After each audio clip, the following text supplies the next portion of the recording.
আসসালামু আলাইকুম। Fahmida's little kitchen and blogs থেকে আপনাদের সবাইকে স্বাগতম। ছোট একটা ভিডিও নিয়ে আপনাদের মাঝে হাজির হয়ে গেল। আজকে অনেক রান্নাবান্নার আয়োজন করেছি।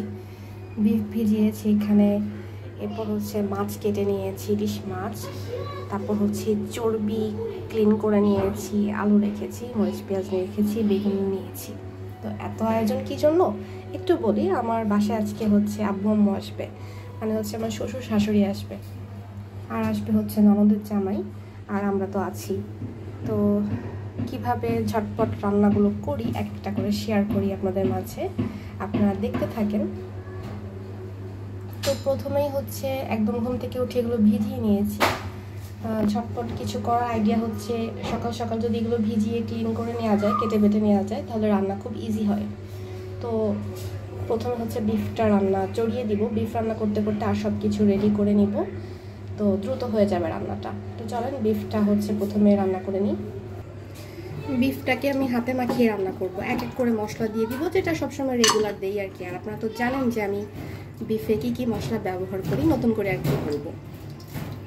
তো পাশে হচ্ছে কনস্ট্রাকশনে কাজ হচ্ছে, যার কারণে শব্দ আসতে পারে প্রচুর। একবারই হচ্ছে আমি প্রেশার কুকারে চড়িয়ে দিব, আর এখানে কলিজা টলিজা সবই আছে। গরম মশলা দিয়ে দিব, পেঁয়াজ কুচি দিয়ে দিব,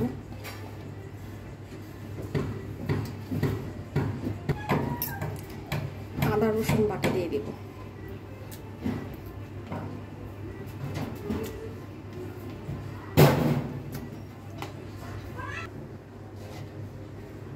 শুকনো মরিচের গুঁড়া দিয়ে দিব। ঝালের পরিমাণটা একটু বেশি খাই আমি। এত বেশি গরম, রান্নাঘরে দাঁড়ানোই কষ্ট। ধনিয়া গুঁড়ো দিয়ে দিয়েছি 2 চামচ, জিরে গুঁড়ো 1/2 চামচ, সর্ষের তেল,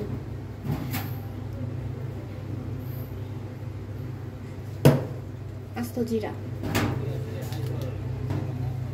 আস্ত মৌরি বেটে দিলেও হয়, তবে আমি এখন আস্তই দিয়ে দিব, যেহেতু মাংসের পরিমাণটা বেশি, প্রায় 2 কেজির মতন, তো আস্ত দিয়ে দিলে কোনো সমস্যা নেই।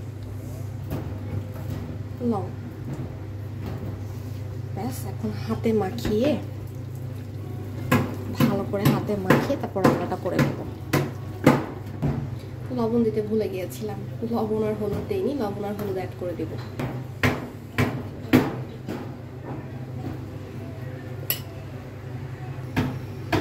ব্যাস, সব স্পাইস আমার দেওয়া হয়ে গেছে। এখন আস্তে আস্তে কষিয়ে কষিয়ে রান্নাটা করে নিব, যেভাবে আমি করি সবসময়। আপনারা তো দেখেনি, আজকেও সেম প্রসেসে রান্নাটা করে নেব।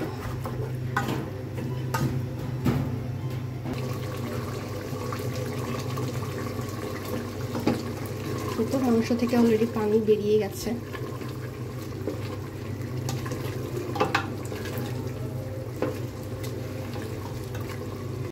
মাংস কষানো হয়ে গেছে, আলুগুলো দিয়ে দিব। আলু দিয়েও কষিয়ে নেব।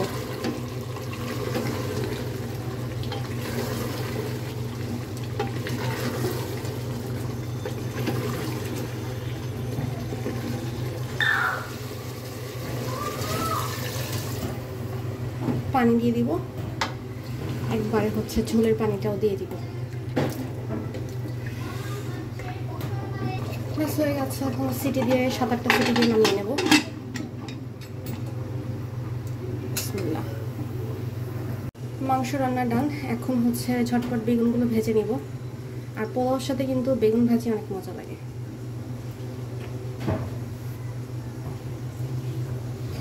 বেগুনগুলোতে আমি আগেই লবণ আর হলুদ মাখিয়ে রেখেছিলাম, এতে করে বেগুনটা ভাজাও সুন্দর হয় আর তেলটা কম টানে। বিসমিল্লাহ।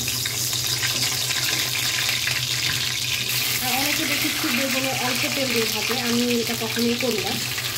বেগুনে প্রথমেই বেশি করে তেল দিয়ে, এতে করে বেগুনের তেলটাও কম টানে আর বেগুনটা ভাজাও সুন্দর হয়।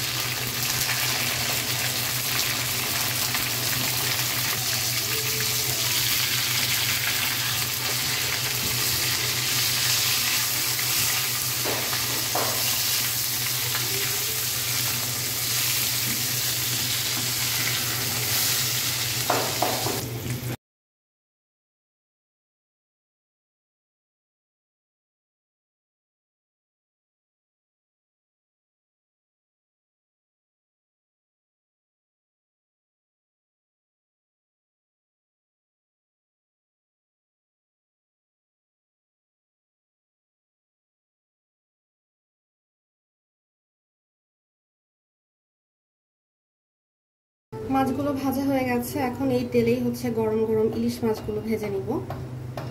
বিসমিল্লাহ। যেহেতু মানে ভাজা হবে তাহলে ভালো মতন মানে ফ্রাই করবো আমি, মানে হাট ফ্রাই করবো যেটাকে বলে।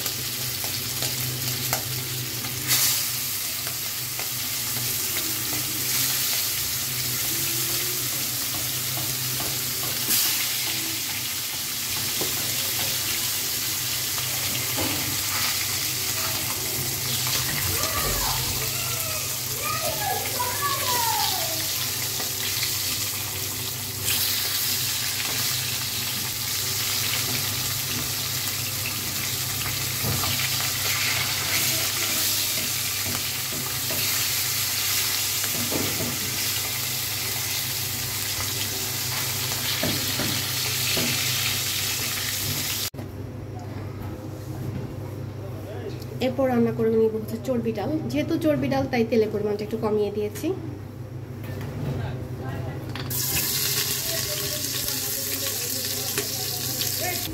মাংস রান্নার যে রেগুলার মশলাটা থাকে সেটাই দিয়ে দিব এখানে। আদা রসুন বাটা, জিরা গুঁড়া, ধনিয়া গুঁড়া, হলুদ, লবণ সবাই।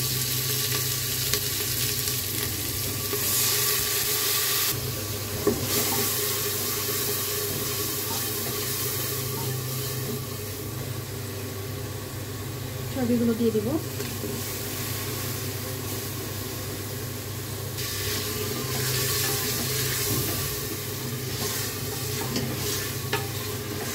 যে গরম পড়ছে, আল্লাহ। ডালটা দিয়ে কষিয়ে, এখানে আমি মিক্সড ডাল নিয়েছি, মটর ডাল, তারপরে হচ্ছে ছোলার ডাল নিয়েছি। চাইলে আরও ডাল অ্যাড করা যেতে পারে, মুগ, মসুর, তবে আপাতত এই দুইটা দিয়েই রান্না করে নেব।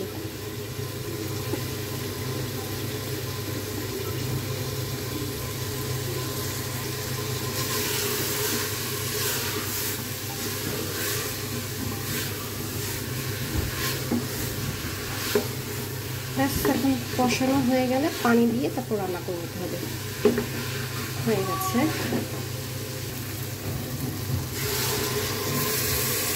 সব রান্নাবান্না ডান। এই যে এখানে পোলাও রান্নাও করে নিয়েছি, এটা রান্না করা হয়ে গেছে। আর এটা একটু দমে দিয়েছি, এটা আর কিছুক্ষণ সময় লাগবে। কেওড়া জল টল দিয়ে একদম সব কিছু রেডি একদম। এই যে গরুর মাংসটা হয়ে গেছে রান্না। এরপর এখানে আছে হচ্ছে ডালটা, আর হচ্ছে এই যে ইলিশ ভাজা হয়ে গেছে। ইলিশ ভাজা আরও রেখেছি করে, এটা জাস্ট তুলে রাখলাম আর কি। এই যে ইলিশ ভাজা দিয়ে পোলাও খেতে খুবই মজা লাগবে আই গেস। ইলিশ ভাজা। এই যে আপনাদের ভাইয়া সালাদ করে রেখেছে। এই যে আমার বেগুন ভাজা। তুমি এই হেল্পটাই করছো সারাদিনে, সরো। এই যে এখানে বেড টেড ক্লিন করে রাখা হয়েছে, আপনাদের ভাইয়াই করেছে অবশ্যই এগুলো।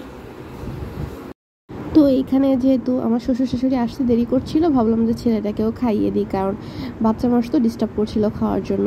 আর ওইভাবে মানে অর্গানাইজ করে যে খেতে বসবো, সেই ভিডিও যে করব, আর সেই সিচুয়েশন হয়ে ওঠেনি। এত বেশি গরম ছিল যে সত্যিই আমি মানে সিক হয়ে গেছি রীতিমতো রান্নাঘরে রান্না করতে গিয়ে। আর মানে আগে থেকেই অসুস্থ ছিলাম আর কি। তো এই তো ছেলেকে খাইয়ে দিচ্ছি, এরপর আমরাও খেয়ে নিয়েছি। এদিন আর কোনো ব্লগ ভিডিও স্টার্ট করতে পারিনি আমি। গতকালকে সারা দিন এত বেশি গরম ছিল, আজকে আলহামদুলিল্লাহ আবার ভালোই মেঘ করেছে আর ভালো বাতাস আছে। কালকে এক ফোঁটা বাতাস ছিল না, একে তো অসুস্থ, ঠান্ডা লেগে গেছিলো, এর মধ্যে কাশি টাশি এগুলো তো ছিলই। আর গরমে হচ্ছে আরও বেশি অস্থির হয়ে গেছি, আর খুব বেশি ভিডিও এরপর আর করতে পারিনি। এই তো আজকে থেকে আবার স্টার্ট করলাম, মানে 2-3 দিনের ব্লগ একসাথে আর কি এডিট করছি বা শ্যুট করছি আর কি। তো ভিডিওটা যেহেতু শুরু করেছি, ভাবলাম ফিনিশিং টাচটাও দেই। আর এটা ছিল হচ্ছে সকালের নাস্তা। সকালের নাস্তায় ছিল হচ্ছে ডিম, সবজি আর হচ্ছে রুটি বানিয়েছিলাম ঝটপট করে। তো ভালোই সময় কাটছে আমাদের। ওইভাবে প্রপার ভিডিও আসলে করা হয় না। আমার বাসায় কেউ থাকলে দেখা যায় যে খুব স্পেশাল কিছু রান্না করে তখন আর কি ভিডিও করি, কিন্তু আদারওয়াইজ ভালোও লাগে না। আর হচ্ছে শরীরটাও ভালো না, যার কারণে ভিডিওটাও ওইভাবে করতে পারছি না আর কি। এরপর রান্নাবান্না করেছি, আরও অনেক কাজ করছি, সেগুলো তো আর শ্যুট করতে পারিনি। আর এটা হচ্ছে ফল টল কেটে নিয়েছি। আব্বু আম্মু যেহেতু দুজনেই সুগারের পেশেন্ট, তো ওনাদের তো খেতে দিতে হয় মাঝে মাঝেই একটা, তো ফলটা হচ্ছে কেটে দিয়েছি। আর এই যে এখানে অনেকগুলো প্রায় 21-22টার উপর রুটি বানিয়ে নিয়েছি আমি রুটি মেকারে, একাই বানিয়েছি আর কি সবগুলো। যেহেতু ওনাদের 2 বেলা করে রুটি খেতে দিতে হয়, প্লাস আমিও রুটি খাই, আপনাদের ভাইয়া খায়, আমার ছেলে খায়, তো সবার জন্য হচ্ছে একবারে 2-3 দিনের জন্য রুটি বানিয়ে নিয়েছি, যেহেতু 2 বেলা করে খেতে হয়। আর কি হয়েছে জানেন, লাস্ট যে ভিডিওটা দিলাম মোমোর, ওই ভিডিওটা এডিট করার সময় আমার এত বেশি ক্রেভিং হচ্ছিল, বাট বাসায় অবশ্য ব্যবস্থা ছিল না, যেহেতু চিকেন নাই, বিফ নাই। তো আপনাদের ভাইয়াকে বলেছিলাম মোমো আনতে, সে আবার মোমো নিয়ে আসছে। তো এই তো ছোট্ট একটা ভিডিও শেয়ার করলাম, 2-3 দিনের ব্লগ একসাথে। আপনাদের কাছে ভালো লেগেছে নিশ্চয়ই। দেখা হবে নেক্সট ভিডিওতে। আল্লাহ হাফেজ।